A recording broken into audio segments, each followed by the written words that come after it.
जय हिंद बच्चों। आज हम कक्षा 11 का दूसरा अध्याय भाग 2 परमाणु की संरचना के अंतर्गत निम्नलिखित बिंदुओं के बारे में चर्चा करेंगे। जैसे आपने बोहर मॉडल के अनुसार उनमें कुछ कमियां देखी थी, उन कमियों को दूर करने के लिए हमने आगे क्या प्रयास हुए, उनमें और किन किन मॉडलों के सहयोग से उन कमियों को दूर किया गया। तो आज हम भाग 2 के अंतर्गत dual nature of matter, Heisenberg अनिश्चितता का सिद्धांत और इसी में हम क्वांटम संख्या से संबंधित किस कक्षक में या किस कक्षा में कितने इलेक्ट्रॉन उपस्थित होंगे, उसमें कितने भरे जाएंगे, वो किस अवस्था में रहेंगे, क्लॉकवाइज एंटी क्लॉकवाइज, इन सभी चीज़ों की जानकारी हम इस पार्ट में लेंगे। तो बोर मॉडल की कमियों को ध्यान में रखते हुए कुछ अन्य मॉडल प्रस्तुत किए गए जिनके सहयोग से जो बोर मॉडल में कमियां थी उसे दूर करने का प्रयास किया गया। तो जो वो मॉडल थे जिनके सहयोग से उनकी कमियों को दूर करने का प्रयास किया गया, जिनमें पहला था ड्यूअल नेचर ऑफ मैटर यानी दैत्य प्रकृति, और दूसरा है हाइजेनबर्ग अनिश्चितता का सिद्धांत। तो बच्चों, सबसे पहले अपन ड्यूअल नेचर ऑफ मैटर यानी द्रव्य की दैत्य प्रकृति के बारे में पढ़ेंगे। लुईस डी ब्रॉगली ने बताया कि सभी गतिमान द्रव्य में दैत्य प्रकृति होती है, अर्थात तरंग एवं कण दोनों तरह के गुण होना चाहिए। इसका अर्थ है कि जिस तरह फोटोन का संवेग एवं तरंगदैर्घ्य दोनों ही उपस्थित रहता है, उसी तरीके से इलेक्ट्रॉन में भी संवेग और तरंगदैर्घ्य होना चाहिए। तो इसको देखते हुए डी ब्रॉगली ने इस तर्क के आधार पर किसी पदार्थ के कण के लिए तरंगदैर्घ्य तथा संवेग के बीच में एक संबंध स्थापित किया। उस संबंध को हम कहते हैं लैम्डा बराबर h/p, जहां पर h प्लैंक कांस्टेंट है और p जो संवेग है। तो आइए अब देखते हैं डी ब्रॉगली की समीकरण। लेकिन इसके पहले बच्चों, मैं आपको एक प्रश्न देना चाहती हूँ। उस प्रश्न के बारे में आप सोचिए, फिर मुझे उसके बारे में बताइएगा। तो प्रश्न ये है बच्चों कि क्या परमाणु अविभाज्य है? इसको आप ध्यान से सोचिए, इसके बारे में आगे बात करेंगे। तो अब अपन शुरू करते हैं डी ब्रॉगली समीकरण का डेरिवेशन। यह समीकरण प्लांक के क्वांटम सिद्धांत और आइंस्टीन के समीकरण की सहायता से प्राप्त किया गया। प्लांक के सिद्धांत के अनुसार E बराबर h न्यू, जहां पर न्यू जो है फ्रीक्वेंसी, तो वो क्या हो जाएगी बराबर c/लैम्डा। तो जब हम E बराबर h न्यू के स्थान पे c/लैम्डा का मान रखेंगे तो हमें समीकरण इस तरीके से प्राप्त होगी। जब प्रकाश द्रव्यमान पर गिरता है तो यह द्रव्यमान धीरे धीरे ऊर्जा में बदल जाता है। ये आइंस्टीन समीकरण के अनुसार है E बराबर mc²। जब हम समीकरण 1 और 2 दोनों की तुलना करते तो हमें मिलता है hc/लैम्डा बराबर mc², या फिर लैम्डा बराबर h/mc, जहां c प्रकाश का वेग है। यदि गतिमान द्रव्य वस्तु का वेग न्यू हो तो संबंध निम्न प्रकार से व्यक्त किया जा सकता है, यानी लैम्डा बराबर h/m न्यू, लैम्डा बराबर h/p, जहां h प्लांक स्थिरांक है। तो इसके अनुसार हमको मिलेगा लैम्डा बराबर 1/p। तो इससे हम यह निष्कर्ष निकाल सकते हैं, या यह निष्कर्ष निकलता है कि तरंगदैर्घ्य और इलेक्ट्रॉन एक दूसरे के इन्वर्सली प्रोपोर्शनल है। तो यह आपने डी ब्रॉगली की समीकरण देखी। आइए अब देखते हैं हाइजेनबर्ग का अनिश्चितता का सिद्धांत, यानी हाइजेनबर्ग अनसर्टेनिटी प्रिंसिपल। बच्चों, आपने डी ब्रॉगली में देखा कि किस तरीके से इलेक्ट्रॉन को हमने तरंगदैर्घ्य और कण दोनों की तरह माना है संवेग। इलेक्ट्रॉन को तरंग दैर्घ्य और संवेग दोनों की तरह माना है। लेकिन क्या ये पॉसिबल है कि आप किसी इलेक्ट्रॉन की स्थिति और उसका संवेग एक साथ निकाल सकें? इसी चीज के बारे में हमें हाइजेनबर्ग समीकरण में बताया गया है। हाइजेनबर्ग अनिश्चितता की परिभाषा के अनुसार पूर्ण यथार्थता के साथ किसी कण की सूक्ष्मदर्शी द्वारा निश्चित स्थिति और संवेग एक साथ निकालना संभव नहीं है। इस समीकरण को इस तरीके से व्यक्त करते हैं, delta x into delta P is greater और इक्वल टू एच बाय, जहाँ पर एच एक्स जो है वो स्थिति है, पी जो है वो संवेग है, एच प्लैंक कांस्टेंट है और पाई का मान तो 3.14 होता है। तो इस समीकरण में हमें x और p इस दोनों की यानी स्थिति और संवेग इन दोनों का स्थान और संवेग ज्ञात करना है कण का। तो एक साथ इन दोनों को ज्ञात करना ये पॉसिबल नहीं है, तो इसको हम कुछ बिंदुओं पर ध्यान रख के हम निकाल सकते हैं। यदि हम x का मान कम रखें तो उसकी सहायता से हम उसकी स्थिति को निकाल सकते हैं। तो उस कंडीशन में क्या हो जाएगा, संवेग क्या हो जाएगा, बढ़ जाएगा। और यदि हम p का मान कम रखें तो उस स्थिति में हम क्या कर सकते हैं, संवेग बता सकते हैं। तो उस स्थिति में x बढ़ जाएगा। तो इससे हम यह निष्कर्ष निकाल सकते हैं कि हम एक साथ डेल्टा x और p दोनों को किसी भी इलेक्ट्रॉन में नहीं निकाल सकते। यदि हम किसी एक को निकालते हैं तो दूसरे पर नियंत्रण खो देते हैं। तो ये था आपका हाइजेनबर्ग का अनिश्चितता का सिद्धांत। इसको हम इस चित्र से भी समझ सकते हैं। आइए इसको इस चित्र से समझते हैं। हम इसे इस चित्र के द्वारा भी समझ सकते हैं। यदि अति अल्प तरंग दैर्घ्य उच्च संवेग को इंगित करता है, यानी लैम्डा बराबर h/p, इसका तात्पर्य यह है कि टकराने वाला फोटोन जब इलेक्ट्रॉन को अत्यधिक संवेग प्रदान करता है, इससे वेग अत्यधिक अनिश्चित हो जाएगा।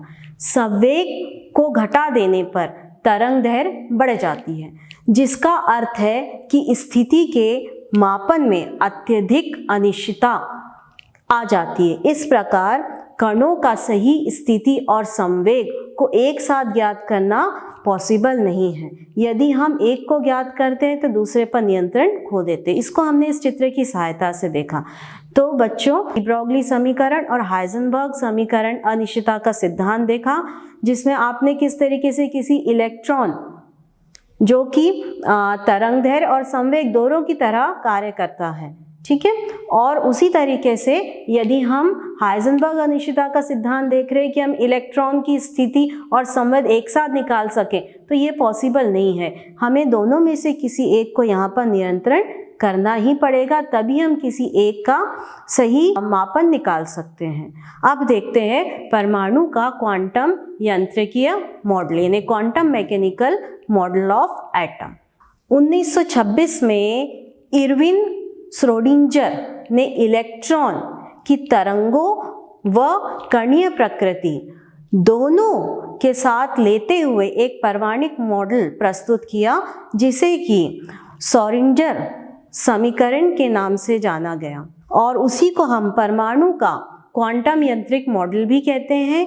यह धन आवेशित नाभिक के चारों ओर जब इलेक्ट्रॉन एक निश्चित त्रिमीय तरंग की तरह समझाता है तो उससे संबंधित है। इस क्षेत्र में इलेक्ट्रॉन की तरंग गति को एक सभी कारण द्वारा समझाया जा सकता है। श्रोडिंगर की समीकरण में परमाणु के क्वांटम यांत्रिकी मॉडल के महत्वपूर्ण अभिलक्षण दिए गए हैं। पहला है, किसी परमाणु के इलेक्ट्रॉन की अधिक क्वांटित होती है ऊर्जाएं।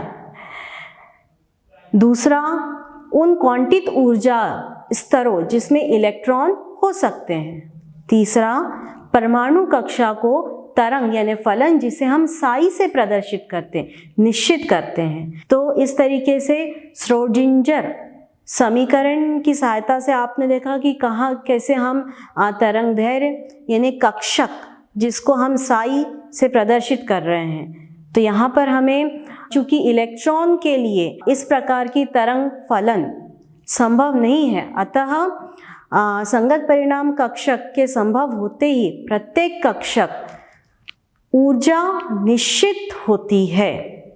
इनमें केवल 2 ही इलेक्ट्रॉन होते हैं, 2 से अधिक इलेक्ट्रॉन नहीं हो सकते। तो ये हमें परमाणु के सिद्धांत के अनुसार प्राप्त हुआ। तो बच्चों आइए अब देखते हैं परमाणुक कक्षक यानी एटॉमिक ऑर्बिटल। इसको हम इस तरीके से समझ सकते हैं कि नाभिक के चारों ओर का वह क्षेत्र जहाँ इलेक्ट्रॉन घनत्व के मिलने की संभावना अधिकतम हो, जिसे हम कक्षक कहते हैं, या इसकी परिभाषा को हम इस तरीके से बता सकते हैं कि नाभिक के चारों ओर का वह क्षेत्र जहाँ इलेक्ट्रॉन मिलने की संभावना अधिकतम हो, कक्षक कहलाता है। तो अब हम क्वांटम संख्या के बारे में देखेंगे, क्योंकि हमने यहाँ पर कक्षा और कक्षक दोनों के बारे में जानकारी ले ली है। कक्षा के बारे में आपने बोहर मॉडल के द्वारा पढ़ा था और कक्षक के बारे में हमने श्रोडिंगर समीकरण की सहायता से पढ़ा, जिसको परमाणिक मॉडल में और अच्छी तरीके से बताया गया है कि जहाँ पर इलेक्ट्रॉन मिलने की बहुत अधिक संभावना हो उसे हम कक्षक कहते हैं, और उसमें अधिकतम कितने इलेक्ट्रॉन होने चाहिए? 2। तो आइए बच्चों अब हम क्वांटम संख्या के बारे में पढ़ते हैं। तो क्वांटम नंबर या क्वांटम संख्या किसी परमाणु में इलेक्ट्रॉनों का पूर्ण जानकारी देती है, जैसे उसकी ऊर्जा, उसकी आकृति, उसका अभिविन्यास या उसका चक्रण। इनको हम निम्नलिखित संख्याओं द्वारा निकाल सकते हैं। पहला है प्रिंसिपल क्वांटम संख्या, दूसरा है एजीम्यूथल क्वांटम संख्या, तीसरा है मैग्नेटिक क्वांटम संख्या और चौथा है स्पिन क्वांटम संख्या। तो सबसे पहले हम यहाँ पर प्रिंसिपल क्वांटम संख्या यानी मुख्य क्वांटम संख्या के बारे में पढ़ेंगे। मुख्य क्वांटम संख्या को n से प्रदर्शित करते हैं। यहाँ पर जो मुख्य क्वांटम संख्या है ये मुख्य ऊर्जा स्तर है, जिसे हम एनर्जी लेवल कहते हैं, जहाँ पर आपको कक्षा के बारे में जानकारी मिलती, कक्ष के बारे में जानकारी मिलती है। जैसे मान लीजिए n बराबर 1, 2, 3, 4, तो जब हम n बराबर 1 कह रहे हैं तो उससे हम किस कक्षा की बात कर रहे हैं? K। जब हम n बराबर 2 बोल रहे हैं तो उस समय L, 3 बोल रहे हैं तो M, और जब 4 बोल रहे हैं तो n। तो इस तरीके से मुख्य क्वांटम संख्या की सहायता से हम उनकी कक्षा के बारे में जानकारी प्राप्त करते हैं, और किस कक्षा में कितने इलेक्ट्रॉन उपस्थित होंगे यह हम 2n² इस सूत्र से निकाल सकते हैं। जैसे मान लीजिए मैंने आपसे कहा n बराबर 1, तो n के स्थान पर यहाँ पर मैंने 1 लिख दिया, तो 2 × 1², तो क्या मिल जाएगा आपको? 2। यानी पहली कक्षा में कितने इलेक्ट्रॉन उपस्थित रहेंगे? 2। उसी तरीके से यदि मैं n के स्थान पर 2 लिखती हूँ तो इस सूत्र के अनुसार में 2 × 2² तो कितने हो जाएंगे? 8। यानी कि कक्षा में कितने इलेक्ट्रॉन उपस्थित है? 8। तो बच्चों आप प्रिंसिपल क्वांटम संख्या की सहायता से किसी कक्षा के बारे में जानकारी ले सकते हैं, उस कक्षा का नाम और उस कक्षा में कितने इलेक्ट्रॉन उपस्थित है ये हम बता सकते हैं। अब देखते हैं हम दूसरा एजीम्यूथल क्वांटम संख्या, द्विगंशी क्वांटम संख्या। द्विगंशी क्वांटम संख्या को हम L से प्रदर्शित करते हैं। यह n के मान पर निर्भर करता है। L का मान है वो 0 से n-1 तक रहता है, अर्थात यदि हम n बराबर 2 लेते हैं तो 2 लेंगे तो L का मान कितना आएगा? पहला तो 0 आएगा क्योंकि ये 0 से शुरू होता है, और दूसरा मान कितना हो जाएगा? 1। इसी प्रकार यदि हम L का मान 3 लेते हैं तो L का मान कितना आएगा? 0, 1, 2। ठीक है। इसकी सहायता से हम सब शेल यानी उपकोष के बारे में पता करते हैं। तो जैसे कि हमने L का मान 0 माना तो उस समय हमें कौन सा उपकोष मिलेगा? S। यदि हमारे पास L बराबर 1 है तो 1 बराबर कौन सा उपकोष हो जाएगा? P। यदि 2 है तो कौन सा उपकोष हो जाएगा? D। और यदि 3 है तो कौन सा उपकोष हो जाएगा? F। तो इस तरीके से हम एजीम्यूथल क्वांटम संख्या की सहायता से सब शेल के बारे में पता करते हैं। अब देखते हैं हम तीसरा मैग्नेटिक क्वांटम नंबर यानी चुंबकीय क्वांटम संख्या। चुंबकीय क्वांटम संख्या को m से प्रदर्शित करते हैं और इसका मान भी n और l पर निर्भर करता है, लेकिन इसे निकालने के लिए हम 2l+1 इस सूत्र की सहायता लेते हैं। जैसे मान लीजिए l बराबर 0 है तो m बराबर भी क्या हो जाएगा 0, मगर जब l बराबर 1 है तो उस l के स्थान पे यदि हम 1 रखते हैं तो क्या हो जाएगा 2 3, यानी कितनी संख्या मिल जाएगी हमें 3। तो उस तरीके से जब हमने l का मान 1 रखा तो हमें यहाँ पर m के 3 कक्षक प्राप्त हो रहे हैं, तो उन 3 कक्षकों को हम कहते हैं p कक्षक। तो चुंबकीय क्वांटम संख्या यानी मैग्नेटिक क्वांटम संख्या के लिए हम L के मान पर निर्भर करते हैं। जैसे L का मान बराबर 0, इसको हम इस चार्ट की सहायता से समझ सकते हैं। L का मान बराबर 0 तो वो कौन सा उपकोष हो जाएगा S, तो M का मान भी क्या हो जाएगा 0, तो वो कौन सा कक्षक हो जाएगा S, जिसमें कि केवल एक ही होता है, एक ही कक्षक होता है। उसी तरीके से L का मान 1, तो वो कौन सा उपकोष हो जाएगा P, तो M का मान बराबर क्या हो जाएगा -1 0 +1, और उसके लिए कितने कक्षक हो जाएंगे 3। उसी प्रकार L का मान बराबर 2 तो वो D उपकोष हो जाता है और उसमें M का मान होता है -2 -1 0 +1 +2, तो उसमें कितने कक्षक होंगे, कक्षक का मान कितना हो जाएगा 5।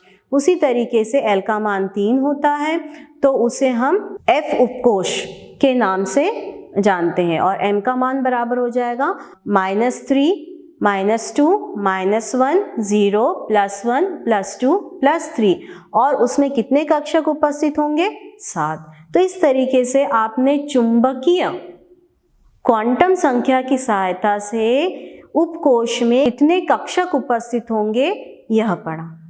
अब देखते हैं स्पिन क्वांटम संख्या। इसे हम S से प्रदर्शित करते हैं। चूंकि इलेक्ट्रॉन क्लॉकवाइज और एंटी क्लॉकवाइज दोनों तरह से रोटेट करता है, तो यदि हम S के 2 मान +½ और -½ +½ मतलब क्लॉकवाइज और -½ मतलब एंटी क्लॉकवाइज, ये दोनों मान विपरीत दिशा में चिन्हित हो, इस तरीके से प्रदर्शित करते हैं। एक एरो ऊपर की तरफ मतलब वो क्लॉकवाइज हो और एक एरो नीचे की तरफ मतलब वो एंटी क्लॉकवाइज हो, उसे हम इस तरीके से दर्शाते हैं। तो इस तरीके से आपने क्वांटम संख्या को निकालना देखा कि कैसे इलेक्ट्रॉन की हम स्थिति, उसकी ऊर्जा, उसका स्थान, उसका अभिविन्यास या उसका चक्रण हम इन क्वांटम संख्या की सहायता से बता सकते हैं। आइए अब देखते हैं आपको जो कक्षक उपकक्षक के बारे में जानकारी प्राप्त हुई है क्वांटम संख्या की सहायता से, उन उपकक्षकों का आकार। तो आइए बच्चों अब हम देखते हैं कक्षकों की आकृति के बारे में। आपने कक्षकों में S, P, D, F इन कक्षकों के बारे में पढ़ा। सबसे पहले हम S कक्षक की आकृति के बारे में पढ़ते हैं। S कक्षक S उपकोष में उपस्थित होता है। इस उपकोष को हम S कक्षक कहते हैं। इसमें L बराबर 0 और M बराबर 0 होता है, तभी हम इसे S कहते हैं। S का अभिविन्यास या के बारे में बात करें तो उसमें 0 होता है, एक ही होता है, और उसकी आकृति S कक्षक की आकृति गोलीय होती है। यदि हम 2s इलेक्ट्रॉन के लिए गोलीय रिक्त कोश के बारे में बात करें तो इसमें एक नोडल सरफेस मिलती है जो सामान्य रूप से नोड कहलाती है। उसी तरीके से अब हम P की देखते हैं। P कक्षकों की आकृति। P कक्षक P उपकोष से प्राप्त होता है। इसमें L बराबर 1 तो M बराबर -1 0 +1। इसके 3 उपकोष कक्षक प्राप्त होते हैं, Px, Py, Pz। इसका आकार डंबलाकार शेप का होता है। P कक्षकों में 2 लोब उपस्थित होते हैं और उन दोनों लोबों के बीच में नोड पाया जाता है। उस नोड में इलेक्ट्रॉन नहीं मिलने की संभावना होती है। तो ये है P कक्षक के बारे में। आइए अब देखते हैं D कक्षक के बारे में। D कक्षक जो कि D उपकोष से प्राप्त होता है। जब हम L बराबर 2 यानी m बराबर -2 -1 0 +1 +2 लेते हैं तो आपको यहाँ पर dxy, dyz, dzx, dx² - y² और dz² आकृतियाँ प्राप्त होती है। इसमें भी बीच में आपको नोट प्राप्त होता है। तो इस तरह की इससे हमें 5 तरह के कक्षक प्राप्त होते हैं और P में हमें कितने कक्षक प्राप्त हो रहे थे? px, py, pz और S में केवल एक ही कक्षक प्राप्त हो रहा था। तो बच्चों आपने कक्षक इनके बारे में जानकारी ली, किस उपकोष में कितने कक्षक उपस्थित होते हैं। जैसे S में एक कक्षक उपस्थित होता है, उसमें कितने इलेक्ट्रॉन रहेंगे। P में 3 कक्षक उपस्थित होते हैं, उसमें 6 इलेक्ट्रॉन रहेंगे। और D में 5 कक्षक उपस्थित होते हैं, उसमें 10 इलेक्ट्रॉन रहेंगे। F में 7 कक्षक उपस्थित होते हैं, उसमें 14 इलेक्ट्रॉन रहेंगे। यदि इन इलेक्ट्रॉनों की संख्या यानी बहु इलेक्ट्रॉन परमाणु, इनको हम किस तरीके से कक्षकों में भरा जाए, इसको हम परमाणु के कक्षकों का भरा जाना इससे देखते हैं। इसके लिए कुछ सिद्धांत दिए गए हैं। तो पहला सिद्धांत है अफबाउ प्रिंसिपल, दूसरा सिद्धांत है पाउली एक्सक्लूजन प्रिंसिपल और तीसरा सिद्धांत है हुंड रूल। तो सबसे पहले हम देखते हैं अफबाउ प्रिंसिपल। जैसे मैंने आपसे कहा कि यदि बहु इलेक्ट्रॉनों परमाणु के लिए इलेक्ट्रॉन बहुत से कक्षकों में भरे जाते हैं तो उसको हम किस तरीके से भरेंगे, किस ऊर्जा में भरेंगे, तो उसके लिए अफबाउ ने हमें नियम दिया है। तो यदि हम इस चित्र को देखते हैं तो इस चित्र में देखिए किस तरीके से 1s, फिर 2s, फिर 3s, ये जो चित्र में एरो दर्शा रहा है कि कैसे ऊर्जा स्तर से ये आगे की ओर बढ़ रहा है और इसमें कितने इलेक्ट्रॉन फिल किए जाएंगे, तो यह हमें बताता है। तो अफबाउ नियम के अनुसार जर्मन भाषा में अफबाउ शब्द का अर्थ होता है निर्माण होना, यानी कक्षकों का निर्माण होने का अर्थ है कक्षकों का इलेक्ट्रॉन द्वारा भरा जाना। तो अफबाउ नियम के अनुसार परमाणुओं की तटस्थ अवस्था में कक्षकों के बढ़ते हुए ऊर्जा क्रम के आधार पर भरा जाना अफबाउ सिद्धांत कहलाता है। विभिन्न कक्षकों के लिए ऊर्जा का बढ़ता हुआ क्रम 1s, 2s, 2p, 3s, 3p, 4s आदि जैसा कि आपने अफबाउ के चित्र में देखा। इसको हम एक उदाहरण लेके भी समझ सकते हैं। जैसे मैंने आपसे कहा कार्बन, तो कार्बन में संख्या कितनी होती है? 6। तो जब हम इसको इस नियम के आधार पर भरेंगे तो कैसे भरेंगे? 1s में 2 इलेक्ट्रॉन, फिर 2s में 2 इलेक्ट्रॉन, फिर 2p में होते तो 6 है पर हमारे पास संख्या कितनी है? कार्बन की 6 ही है। तो 2 और 2 4 तो हम पहले भर चुके हैं। अब कितनी बची हमारे पास? 2। तो p में कितने आ जाएगी? 2, यानी px में 1 और py में 1। अब हम देखते हैं पाउली अपवर्जन का सिद्धांत यानी पाउली एक्सक्लूजन प्रिंसिपल। किसी परमाणु में उपस्थित इलेक्ट्रॉनों की चारों क्वांटम संख्या समान नहीं हो सकती। इस नियम के अनुसार केवल 2 इलेक्ट्रॉन एक कक्षक में रह सकते हैं, 2 से अधिक इलेक्ट्रॉन नहीं रह सकते। ये पाउली का सिद्धांत है। जैसे S कक्षक में हम केवल S में केवल एक कक्षक उपस्थित होता, उसमें केवल कितने इलेक्ट्रॉन होंगे? 2 ही इलेक्ट्रॉन होंगे। उसी तरीके से P कक्षक जिनमें 3 कक्षक होते हैं उसमें कितने इलेक्ट्रॉन होंगे? 6 इलेक्ट्रॉन। मतलब उसके 3 कक्षक है तो हर एक कक्षक में 2 2 2 यानी टोटल कितने इलेक्ट्रॉन हो गए? 6। तो बच्चों आइए अब देखते हैं इलेक्ट्रॉन भरने का तीसरा नियम, Hund's rule of maximum multiplicity. इस नियम के अनुसार जब एक से अधिक समान ऊर्जा वाले कक्षक उपलब्ध हो तो उनमें इलेक्ट्रॉनों को हम किस तरीके से भरेंगे? तो पहले कक्षकों को एक एक करके भरेंगे। जब सभी कक्षक एक एक करके भर जाएंगे उसके बाद हम उसको पेयरिंग करेंगे। जैसे मान लीजिए P उपकोष में 3 कक्षक उपस्थित है, px, py, pz। तो फिर सबसे पहले हमारे पास P में मान लीजिए 4 इलेक्ट्रॉन है, तो 4 को हम किस तरीके से भरेंगे? यदि हम 3 तरह से बताया है, समझाने की कोशिश की है। पहले इसमें देखिए चित्र में आप बेटा कि पहले चित्र में हमने 2 इलेक्ट्रॉन पहले कक्षक में भर दिए और फिर 2 इलेक्ट्रॉन दूसरे कक्षक में भर दिए। अब दूसरे चित्र में देखो कि हमने दोनों इलेक्ट्रॉन जो भरे हैं, तो इलेक्ट्रॉन ऊपर नीचे दूसरे नंबर के कक्षक मैंने इलेक्ट्रॉन भरे हैं, उनको एक समान ही कर दिया है। और उसी तरीके से यदि हम तीसरा चित्र देखते हैं तो तीसरे चित्र में जो इलेक्ट्रॉन भरे हैं, तो सबसे पहले मैंने एक एक इलेक्ट्रॉन सभी कक्षक में भरे, यानी px, py, pz, और उसके बाद जो एक इलेक्ट्रॉन बच गया था, और भरते समय ये ध्यान रखा है कि पहले हम क्लॉकवाइज भरे, ऊपर की तरफ डायरेक्शन शो करते समय, और जब हम जो एक्स्ट्रा एक इलेक्ट्रॉन बचा हुआ है वापस आते हैं तो px में उसको हम एंटी क्लॉकवाइज मतलब नीचे की ओर उसकी तीर को दर्शाते हुए बताते हैं। तो इस तरीके से हम हुंस रूल यानी नियम के अनुसार इलेक्ट्रॉन को भरते हैं।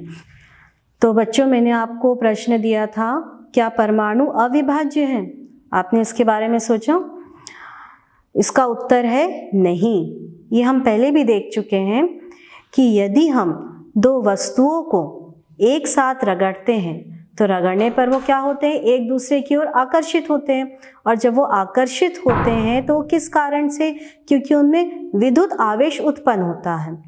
तो बच्चों, आज आपने किस तरीके से इलेक्ट्रॉन के बारे में जानकारी हासिल की कि इलेक्ट्रॉन का संवेग और उसकी तरंगदैर्घ्य यानी वेवलेंथ कैसे निकालेंगे, ये आपने डी ब्रॉगली समीकरण की सहायता से देखा। फिर यदि हम उसका स्थिति और संवेग एक साथ निकालना चाहते हैं तो क्या हम उन दोनों को एक साथ निकाल सकते हैं? नहीं। यदि हम एक को नियंत्रित करते हैं तो दूसरे पर नियंत्रण खो देते हैं।